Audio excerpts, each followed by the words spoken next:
आदाब। मुस्लिम ऑफ गुजरात ये YouTube channel पर आपका स्वागत है। बीजेपी के नेताओं को जब उनकी पार्टी में साइडलाइन किया जाता है तो वे दोबारा अपनी अहमियत साबित करने के लिए मुस्लिम समाज को निशाना बनाते हैं। इसी संदर्भ में बात करनी है गुजरात के पूर्व उप मुख्यमंत्री नितिन पटेल की। बीजेपी हाईकमान ने उन्हें पूरी तरह से हाशिए पर डाल दिया है। अब नितिन पटेल को लग रहा है कि मुस्लिम समाज के खिलाफ बयानबाजी करके वे फिर से पार्टी में अपनी जगह बना सकते हैं।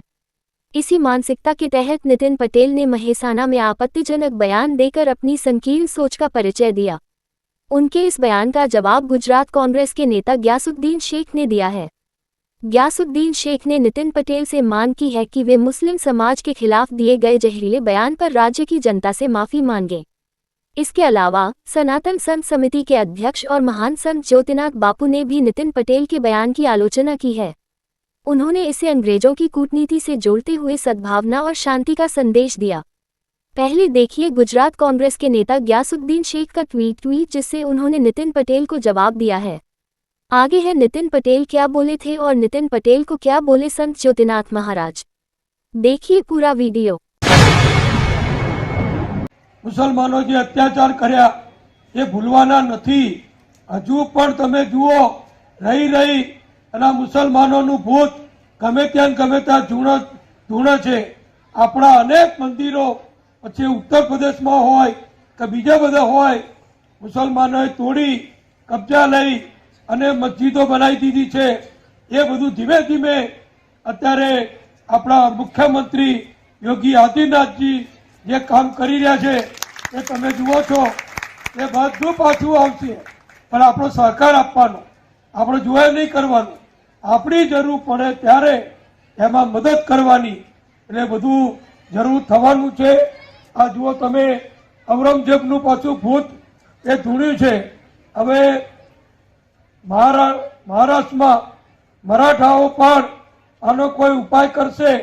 દેવેન્દ્ર ફડણવીસ આપણા મુખ્યમંત્રી એ પણ ઉપાય કરશે।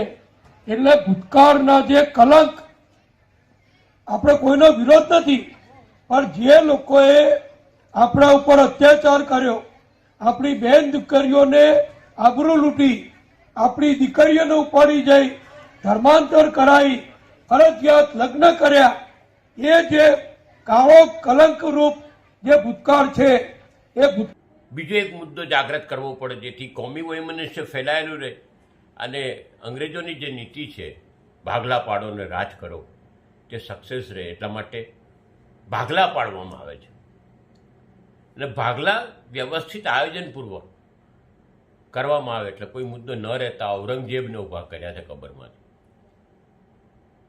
હું સનાતની છું, હું પણ કહું કે આવું બધું ના હોવું જોઈએ, પણ જે રીતે ઊભું કરવાની વાતો છે ને કોમી વૈમનસ્યની વાત છે તે ખોટી છે। સમાજમાં બધા જ એકબીજા સાથે વણાયેલા હોય ત્યારે આ બધી બાબતો ક્યાંક નુકસાન કરતા છે। राष्ट्रहित माटे भाईचारो खूब जरूरी है। अगर आपको दिलचस्प और जानकारीपूर्ण वीडियो पसंद हैं तो हमारे YouTube channel Muslim of Gujarat को अभी सब्सक्राइब करें। वीडियो को लाइक करें और ज़्यादा से ज़्यादा शेयर करें ताकि हमारा संदेश दूर दूर तक पहुंचे। आपका सपोर्ट हमारे लिए बहुत मायने रखता है। शुक्रिया।